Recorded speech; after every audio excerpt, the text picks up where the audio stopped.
Look at this thing fly. I'm one bad decision away from becoming part of the barrier. This Porsche is about to reach maximum attack mode. There isn't much performance left on the table. This thing is flat out. We're climbing toward 250 kilometers per hour, and somehow, it still feels like looking for a parking spot on a Sunday afternoon. Slightly less thrilling than advertised. That's because one of the biggest immersion killers in sim racing has absolutely nothing to do with your hardware. It's your cockpit camera, your field of view, and your perspective. Bad camera settings can make a full-send screaming race car feel more like a shopping cart.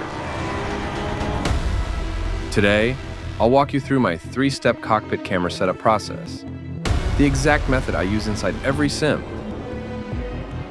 putting motorsport speed and energy back where they belong, right inside the cockpit. Then, I'll fine-tune the camera at full speed, and hopefully, you'll witness the exact moment everything finally clicks. Once you understand the logic, this method works across pretty much any car, and, to be honest, any sim out there. I'm done playing it safe. Let's make speed feel violent again. Most sim racers spend years chasing the perfect hardware. I'm done chasing. I started designing my own sim racing toys. A terrible idea. Now I'm trapped in an endless cycle of custom hardware and bigger builds.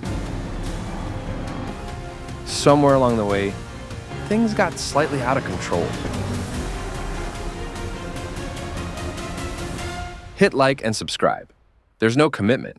If I say something dumb, your subscription comes with a full refund and 0 warranty paperwork. Last episode, I came up with this rally-style button box and mounted it onto my carbon tube roofing system because apparently normal people buy furniture, and I build overhead control panels. The original idea was simple: quick access to race functions and a few extra controls. But then I realized this thing could become my personal cockpit adjustment center. So I quickly mapped a few additional loop deck key combinations to control my virtual cockpit camera. We're talking camera position, tilt, distance, and most importantly, field of view, which is today's main obsession. Hopefully my button box idea will help me explain exactly what's going through my head and the logic behind setting up a cockpit view on the fly. After setting up the camera, we'll head out on track and start tweaking things while driving flat out, all as part of a carefully developed testing procedure. Now it's time to figure out what really creates the sensation of speed and whether this button box can bring it all together. Engine noise, steering feedback, chaos. Everything here suggests speed, but visually, something still feels strangely disconnected. Not because the simulator's wrong, because your eyes are smarter than your monitor. Think about your cockpit for a second. The gear indicator and all the SimHub alerts sit below the screen. The shifter's off to the side. You don't look directly at any of them, yet your brain keeps track of everything without a problem. That right there is exactly what tricks your brain into feeling speed and movement. Peripheral vision. Fact is, blurry side information plays a huge part in speed perception. That's exactly why triple screens are king. More side screens, more blur, more speed. Meanwhile, I'm sitting here with one big 43-inch TV. One screen, 0 curvature, maximum optimism. I want to get the most immersion possible out of a single screen. Camera settings that make it feel like I'm attacking the Nürburgring flat out, not peacefully touring Germany. This is where things get interesting. I'm running a big 4K 43-inch screen, which means I can dedicate much more of the outer image to peripheral motion and speed sensation, while still keeping the important stuff clean and readable in the center. Okay, let's put my idea to the test. This is how I usually build my cockpit view. 3 simple steps. Step 1. Alignment. I want the virtual steering wheel to sit exactly where my direct drive motor lives on my sim racing rig. That's the foundation. If the wheel doesn't line up, your brain starts waving red flags immediately. Step 2. Distance. Too close and the whole thing starts feeling claustrophobic. I move the camera slightly back to reveal part of the door, and at least a glimpse of the left mirror. This is where the cockpit starts opening up. Now we enter the big boy's playground. Step 3. Field of view. The difference between full-speed motorsport violence and public transportation. I can already see part of the mirror, so I know I'm in the right ballpark. That gives me permission to widen the FOV a little more without turning the whole thing into a fisheye documentary. My bigger screen gives me a bit more freedom here. The trick is getting more peripheral information without stretching reality into abstract art. We want Nürburgring attack mode, not visual chaos. The tricky part is that every FOV adjustment changes your sense of scale and distance, so you constantly end up nudging the camera forward, then back, then forward again. All in an effort to keep the racing action exactly where you want it, right in front of your eyes. The top part of the screen can keep the roof lining, mirrors, timing information, and all the other boring stuff. My eyes live down here. This is my natural eye level in the rig.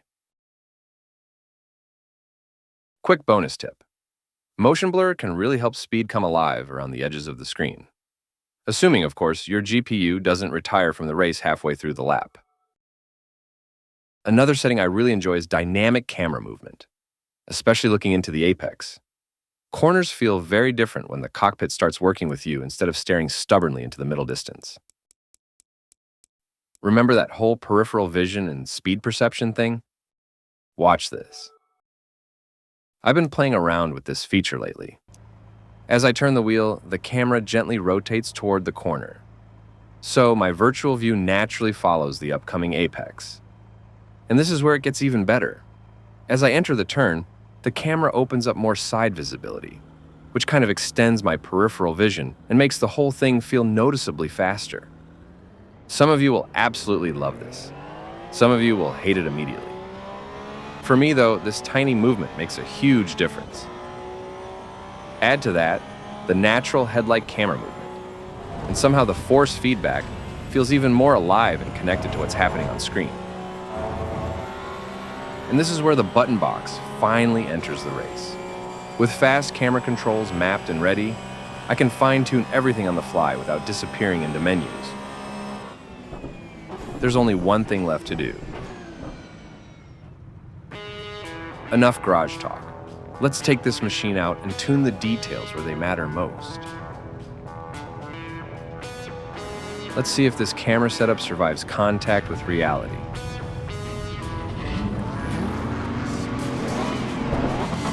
So this is the part where you stop copying random internet settings and start experimenting like a grown-up. Not bad at all, but I'm greedy. Let's widen the field of view just a little and see what happens. Now everything feels a little farther away, which means I probably need to move the camera forward a touch. Or maybe not. Hold on. God damn it. Oh yeah, that's definitely more speed. This is where you hunt for your own sweet spot. It's basically a balancing act between realism, speed, and keeping the image believable. I keep coming back, experimenting and refining things depending on the car I'm driving, the cabin layout, and all the little details that decide what actually feels fast that day. This stuff is beautifully subjective. Now we're in the sweet spot. Proper alignment, decent peripheral information, and a much better sense of speed and movement. Once I found my sweet spot, I started applying the same logic to my favorite Mercedes AMG GT. Suddenly, corners feel more dynamic. Speed kicks in, and the whole drive becomes much more intuitive. You start experiencing the physics through both vision and feel. And that's when I realized this wasn't a Mercedes setup. It was a three-step cockpit philosophy. And on my 43-inch display, it feels beautifully natural. Somehow, the same logic kept following me into different cars and different simulators, still bringing speed back where it belongs. I really hope my three-step thinking process and full-speed button box testing help you understand how to adapt this to your own setup. This is the closest I've felt yet to a properly dialed-in sim experience. Copying random camera settings from the internet doesn't really make sense. Your screen size, seating position, and viewing distance, it all changes how speed feels. And in the end, you're not tuning numbers, you're tuning perception. But we're not done yet. Next episode, these overhead LEDs finally wake up. The goal is no longer just watching the virtual world, but letting parts of it spill into reality. Time to make this rig feel like I'm flying under track lights in Dubai at 2 a.m. So subscribe now, so you can unsubscribe later if this turns into a spectacular failure. Trust me, you probably don't want to miss what happens next. Will I pull this off? There's only one way to find out. Let's do it.